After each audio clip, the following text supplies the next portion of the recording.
Hello everyone, welcome to another Magic Chess Go tutorial. Today we're diving deep into Lunox, a powerful commander whose unique skills can help you build incredible lineups faster and more efficiently than ever. In this video I'll break down Lunox's abilities, show you how to maximize her special blessings, and reveal strategies to build both solid and advanced team compositions. Whether you're aiming for the classic 6 faction 6 rule lineup or the legendary 10 hero synergy, I'll guide you through everything you need to know. By the end you'll have a clear understanding of when and how to use Lunox's skill, how to choose the best lineup for each game, and how to adapt on the fly based on the synergy crystals you get. So if you're ready to take your Magic Chess Go game to the next level with Lunox, let's get started.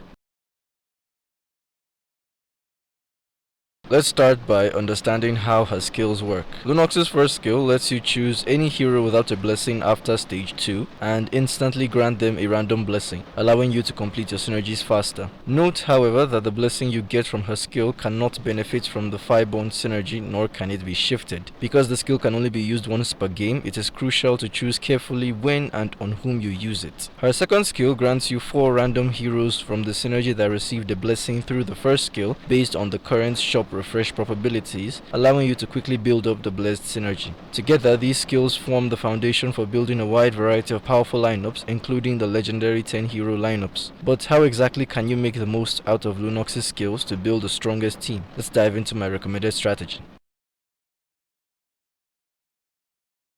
For this video, I'll refer to the blessing you get naturally by upgrading a hero after stage 2 as the common blessing, and the one granted by Lunox's skill as the special blessing. With the common blessing, you can complete a 6 hero synergy with just 5 heroes, and by adding the special blessing, you only need 4 heroes to do the same. This effectively lowers the hero count required to complete synergies, giving you more flexibility to add other key units in your lineup. If the blessed synergy is a faction, you can add 5 heroes from one of its rules to build a 6 faction 6 rule lineup at commander level 9. Conversely, if the blessed synergy is a role, you can add 5 heroes from one of its factions to create the same 6 faction 6 rule lineup at commander level 9. You can also do the same if one blessing is a faction and the other is a role. Therefore, the basic strategy for Lunox is building a 6 faction 6 role lineup at level 9. But this is just the basic strategy. Let's now dive into the advanced strategy that incorporates other more variable modifiers.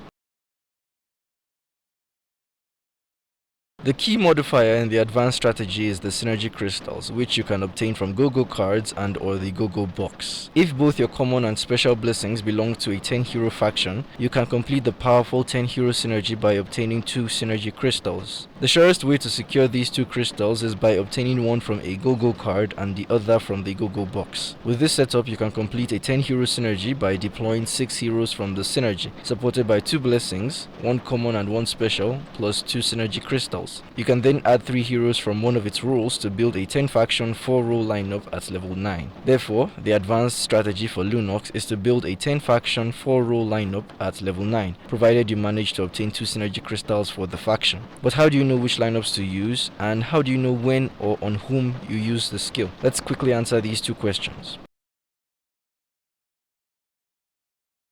There are 7 factions that can be built up to 10, and these are Doomsworn, Northern Veil, Dragon Altar, Ember Lord, Astro Power, Erudicio, and Dawnbringer. Remember, the common blessing can be adjusted using the blessing shifter. That is, it can be converted from a role blessing to a faction blessing if needed. However, the special blessing granted by Lunox's skill cannot be shifted. As such, the 6 faction 6 rule lineup that will be used as the base lineup will be determined by the hero that receives the special blessing from Lunox's skill. But what determines which hero we'll be building up? The rule has to be one where the blessed hero is strong enough to carry the entire lineup. For example, Ling for Dragon Altar Swordsman, Irithel for Doomsworn Marksman, or Gord for Ember Lord Mage. As a rule of thumb, the 4 gold heroes in a faction are typically strong enough to carry the entire lineup. As such, my recommendation is to build the 6 faction 6 rule lineups for each faction around their 4 gold heroes. If we consider the 4 gold heroes in the 7 10 hero factions, there are a total of 8 possible lineups for Lunox, and these are 6 Doomsworn 6 Marksman when the skill is used on Irithel, 6 Doomsworn 6 Weapon Master when the skill is used on Argus, 6 Northern Veil 6 Stargazer when the skill is used on Yve, 6 Dragon Altar 6 Swordsman when the skill is used on Ling, 6 Ember Lord 6 Mage when the skill is used on Gord, 6 Astro Power 6 Stargazer when the skill is used on Lunox, 6 Erudicio 6 Swordsman when the skill is used on Nolan, and 6 Dawnbringer 6 Defender when the skill is used on Terizla. Kaja is not a viable option for Lunox's skill because of the possibility of receiving support blessings. abilities. Similarly, Vexana is not recommended because Summoner is not a 6-hero role. That covers the possible lineups, but how do you decide which one to use in a particular game? The first and least important factor in choosing a lineup is personal choice, simply the lineup you decide you want to play before entering a match. This is the least important factor because the crystals that appear in go-go cards and the go-go box are beyond your control, often forcing you to adapt and play something you didn't initially plan. This brings us to the second and most important factor, the go-go cards and go-go boxes, specifically the first and second go-go cards and the second go-go box. If you get any faction crystal from your first or second go-go cards, I highly recommend building your lineup around those factions. From there, you'll only need to obtain one more crystal from the go-go boxes to complete a 10-hero synergy. If you get a faction crystal in the second go-go box, you can consider adjusting your lineup to build around that faction, but there's a lot more nuance involved in this decision. Until you reach the second go-go box, focus on building the lineup you chose before the match started. Continue building that lineup until you receive a faction crystal, in which case you can adjust accordingly. Now that we know which lineup to use in the game, and by extension which hero we will be using Lunox's skill on, there's just one more question left to answer. When should you use the skill? The major factor that affects the timing of using Lunox's skill is that the heroes you receive from her second skill depend on the current shop refresh possibilities. As such, the best time, or rather the best commander level to use Lunox's skill is when there's a good chance to get heroes of all rarities. Level 9 is my recommended commander level to use the skill, though level 10 offers the best possibilities and level 8 is the minimum level you should use it. Now that we have the strategy down, let's proceed to the walkthrough section of this video. Before the game starts, you should have a vague idea of what you want to play so you know what to look for if you don't get any crystals. In stage 1, try to deploy a 1 gold hero and a 2 gold hero to trigger a faction, as this probably increases the chances of getting a card with that faction's crystal. You can wait until after the second card before deciding which lineup you want to play. For stage 1, I will be using the interest rush strategy, but a newer version of it. In this game, I got the Dragon Altar crystal as the first card, so I will be playing the Dragon Altar Ling lineup. Later, I'll explain how to play if you don't get a card at all. You can pick other good cards if you don't get a crystal card. As usual, the interest rush strategy involves deploying a 1 gold hero and a 2 gold hero in round 2 and selling them all in round 3. This last Akai was gotten from the card, so I don't have to sell him. My latest version of the interest rush strategy involves upgrading directly to level 5 in round 4. What prompted this change was something I noticed with the Jump the Gun Plus card that gives 14 Commander EXP. If I upgrade to level 5 in round 4, it will cost exactly 14 gold to upgrade to level 6 by the time I'm picking the second card, so I can use the Jump the Gun Plus card to cover these costs if I get it. However, spending all my gold upgrading the commander level in round 4 means I won't have any heroes again, which is fine, since damage at this stage is still small. The reason I have Akai here is because I got him from the card, and 1/1 costs 1 gold.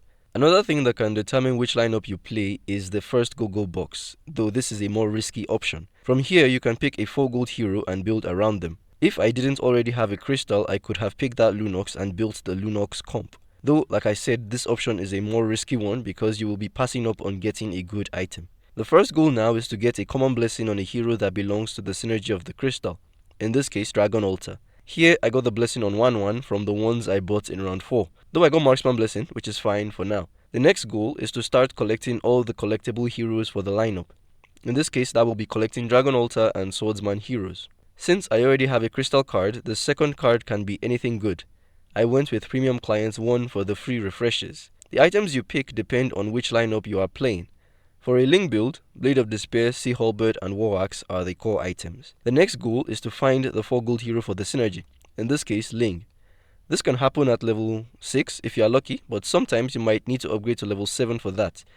And at any rate, we still have to upgrade the commander level to optimize drop rate when we use the skill. In this case, since I got Nolan at 6, I decided to use him as my Dragon Altar Swordsman. But unfortunately, the enemies were packing different species of hacks, so my HP was already on life support. In the second go-go box, the priority is a faction crystal the same as that of the card. In this game, the Dragon Altar crystal was available, so that's 2 out of 3 requirements for 10 hero synergy complete. The last requirement is getting a Dragon Altar blessing when I use the skill on Ling. Of course, I have to first find both Ling and Sun, which would be hard considering my HP is on its last legs. And of course, the game had to wait until I was 1 round away from getting knocked out to give me Ling. And maybe as compensation, I got Dragon Altar Blessing when using the skill on him. Now all that's left is to survive this round, upgrade to level 8, and hope I can find Sun with 5% spawn rate. I thought my luck was good, but uncertain fortune said otherwise. I can't explain why I picked 2 BOD, but well, there it is. I ended up getting the Sun after 2 refreshes, more proof that the shop really just pitied me in this game. But now I just shift the Marksman Blessing on 1-1 to Dragon Altar, and the 10 Dragon Altar synergy is complete. From here, it's a cruise win. The final stage would be upgrading to level 9 and trying to get Link to 3-star. Now, let's see what happens if the game isn't as forgiving.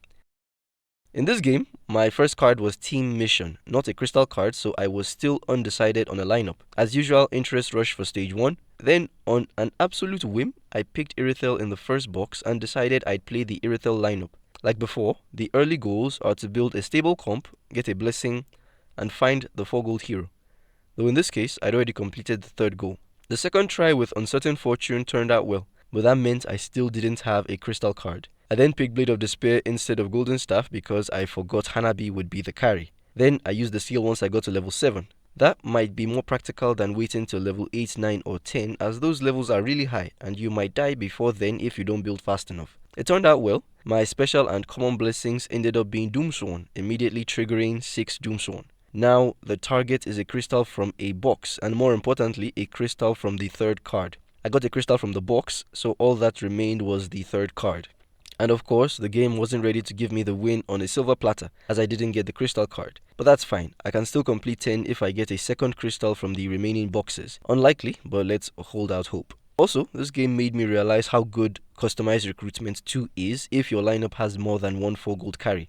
I might make a video dedicated to that card in the future. I got to level 9 fairly quickly because of the investment I made in the Team Mission card and was able to trigger 6 Doomsworn, 6 Marksman once I got Moskov. Since I have an extra crystal, I have 1 excess space at level 9, which allowed me to put a new hero. One piece of advice. Notice how I have 1 Hylos and Cyclops sitting on the deck. I'm holding on to them in case I get everything I need to go to 10, so I don't have to start looking for heroes later. I strongly recommend doing this. Just holding on to a 1-star copy is good enough. No Doomsworn crystal in this box, but from the looks of their HP, I might still get to see the next box, so I'll continue holding on to the extra heroes while upgrading the heroes on the board. I instead picked the Dragon Altar crystal because I remembered I have 1-1 as a marksman. I replaced the Guinevere with Amos because I wanted Weapon Master. When I got Franco, I kept him on the deck like the others. If Daroth didn't get my Doomsworn blessing, I'd have replaced him with Franco.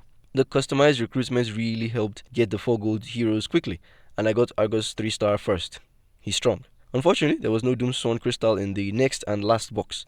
This meant that the final lineup would be 6 Doomsworn, 6 Marksman, the basic lineup. And that's how you use Lunox's skill to build her basic and advanced lineup. That will be all for this video. Don't forget to like and subscribe. Thank you for watching, and I'll see you next time. Bye-bye.